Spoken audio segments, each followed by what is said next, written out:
셀트리온과 셀트리온 헬스케어 보겠습니다.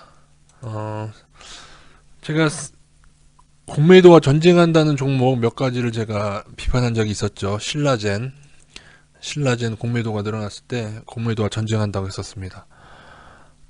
셀트리온 마찬가지고요. 신라젠 문제 생기면서 엄청난 하락을 했죠. 많은 분들이 셀트리온은 예외라고 생각하시는데 저의 분석상에는, 물론 제 분석이 틀릴 수 있습니다만 제 분석상에는 마찬가지다. 물론 신라젠과 비교할 수는 없죠. 신라젠이나 헬릭스미스 같은 종목들과 비교할 수는 없고 HLB나 그런 종목과 비교하기는 좀 그렇지만 문제는 거품의 규모나 그런 걸 봤을 때 결코 만만치 않다. 셀트리온의 문제는 크게 세 가지가 있고 그건 다 분식회계와 관련된 문제들이라고 말씀드린 바 있었고요. 셀트리온을 건드리는 것은 무슨 가요계에서 서태지를 건드리는 것과 같이 상당한 안티가 생깁니다. 제 입장에서 도움이 될 게 없는 분석일 수도 있습니다. 연예계에서 서태지를 까는 거는 패러디를 했다는 이유로 이재수라는 코미디언은 매장을 당했죠. 서태지 패러디 했다는 이유만으로, 그죠? 이 정도로 투자자들에게 신망을 얻고 신격화되어 있는 셀트리온을 제가 그동안도 쭉 까왔지만 계속 까도록 하겠습니다. 이 드러난 일들만 제가 잘 말씀드려야 되는데 또 잘못만 말하면 또 난리치기 때문에 드러난 일들만 말씀드리면, 일단 먼저 제가 셀트리온과 셀트리온 헬스케어 가장 문제로 봤었던 하나를 보여드리겠습니다. 예전에 불거졌던 문제가 있었죠. 그것은 셀트리온 헬스케어에 실제로 팔리지도 않는 것을 재고자산으로 쌓아놓고 분식 회계 의혹이 있었습니다.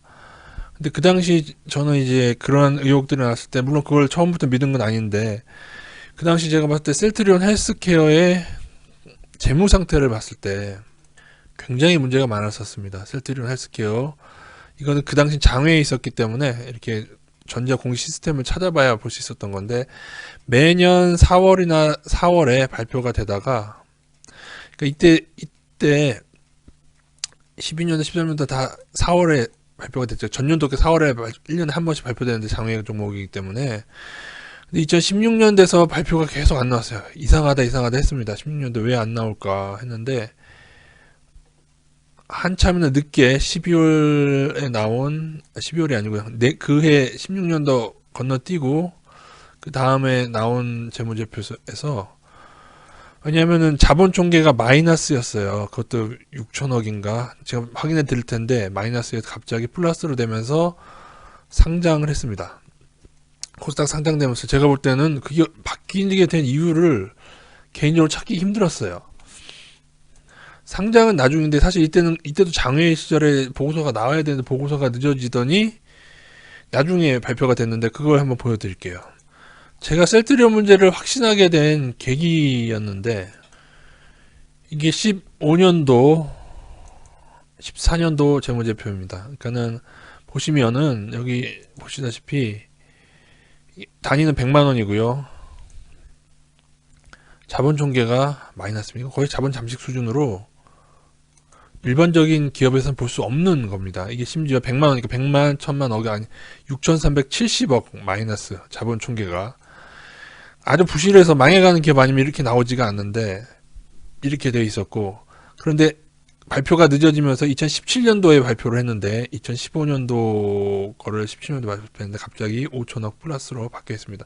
이때가 램시마가 활발하게 팔리고 당장 그런 시기가 아니에요. 아시는 분 아시겠지만 갑자기 이렇게 바뀌어서 나왔습니다. 그것도 한참 뒤에 발표된 거예요. 물론 그게 상장을 하면서 늦어졌다 이렇게 또 둘러대겠지만, 글쎄요, 그 당시는 저는 이해하기 힘들었습니다.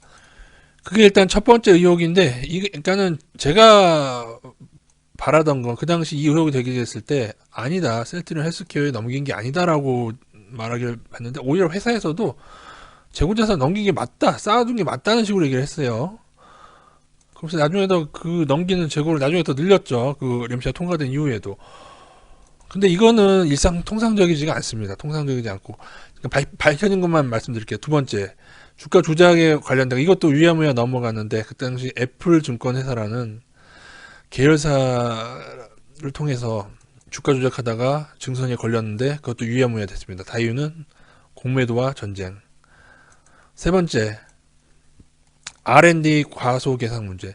연구비가 들었는데 그것을 제대로 반영하지 않고, 연구비가 들었으면 그것도 지출이 된 게 아니겠습니까? 지출이 된 걸 반영하지 않아서 이거는 처음에는 발뺌을 했는데 이거는 뉴스에 다 나와 있습니다. 근데 나중에는 걸렸는데, 이것도 뭐라고 그러냐면은 뭐 제약주는 초기 단계 그럴 수밖에 없기 때문에 이렇게 할 수밖에 없었다고 하는데, 그건 말이 안 되죠.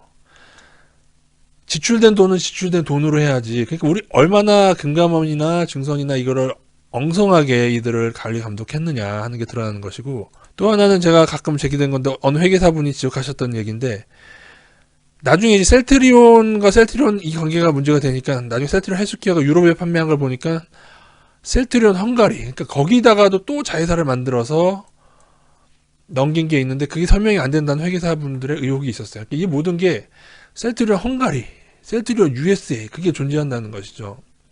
그리고 심지어 이렇게 이것도 재무제표도 다 못 믿을 만한 정황들이 여러 가지가 있었는데 그 재무제표로 봤을 때도 상당한 고평가다. 그래서 저는 셀트리온이 작전주에 가깝다는 의견을 많이 드렸었고, 아고라 시절부터 좋은 기술을 가졌는데 그 기술을 왜 주가를 이렇게 뻥튀기 해서 개인들을 곤란하게 만드느냐. 그래서 제가 셀트리온은 추후에 제가 4만 시절에 어디까지 오를 수 있는 작전주 개념으로 제가 말씀을 드렸고, 그래도 위험하니까 하지 말라고 말씀드렸고, 그것은 마찬가지입니다. 지금도 제가 볼 때는 4, 5만 원 시절에서부터 공매도는 많이 있었고요. 나중에 오르면서도 공매도 더 늘어났고, 지금도 공매도가 여전히 많습니다. 신라젠하고 비슷해요. 신라젠은 한때 15%까지 갔었는데, 공매도치는 외국인과 기관은 알고 있는 거죠. 문제가 있다는 걸. 솔직히 여기에 대해서 제가 더 드릴 말씀이 굉장히 많은데, 일단 오늘은 합병에 대해서만 말씀드리면, 제가 나중에 근데 예전에 그런 말씀을 드렸는데, 언젠가는 이들은 합병을 시도할 것이고 합병하면서 주가 경영을 또 시도할 것이다 라는 얘기를 합니다. 어떻게 회사가 제 예측을 하나도 틀리지 않게 하는데, 근데 두 가지입니다. 합병을 하는 척 하면서 개인들이 사면 넘기고 나가서 합병 안 하고 끝내는 시나리오가 하나 있고, 하나는 합병을 실제로 하면서 합병하면서 또 붕 한번 띄우는, 그게 있을 수가 있는데, 셀트리온의 경우를 보면은 지금 합병 뉴스 나오면서 계속 외국인과 기관 던지고 있고요. 개인들이 또 사고 있는데요. 셀트리온은 여러분 잘 아셔야 되는 게, 외국인 하락할 때마다 하락이 촉발됐습니다. 물론 합병을 가지고 다시 끌어올릴 가능성이 없진 않지만 건들지 않는 것이 좋다고 여전히 보고 있습니다. 합병을 하면서 주가를 올릴 수도 있어요. 근데 제가 셀트리온에 대해 얼마나 부정적으로 보냐, 왜냐하면은 지금 블록딜로 주포들 물량이 상당히 많이 넘어간 상태입니다. 셀트리온과 셀트리온 헬스케어. 그래서 이게 상황에 따라 개인들이 많이 달려들게 되면은 물량이 넘어갈 수가 있어요. 그러니까 모든 걸 낙관할 수는 없는데, 근데 그럼에도 실제로 합병이 이루어지게 되면은 합병하면서 조금 올려붙일 가능성이 없진 않죠. 그러나 의외의 확률로 합병하는 척 하면서 털어낼 가능성도 상당히 있다고 보셔야 됩니다. 셀트리온의 문제를 지금 얘기하기에도 외국인들은 다 유입 빠져나가는 것 같거든요. 블록딜 통해서. 그 주포들, 이걸 디자인한 애들은 다 빠져나가고, 기관에 넘기면서 빠져나갔고, 이제는 이제 기관들마저 나가면 이제 어떻게 되나. 수많은 깡통 펀드가 생길 것이고, 요 한마디 드리고 마치겠습니다.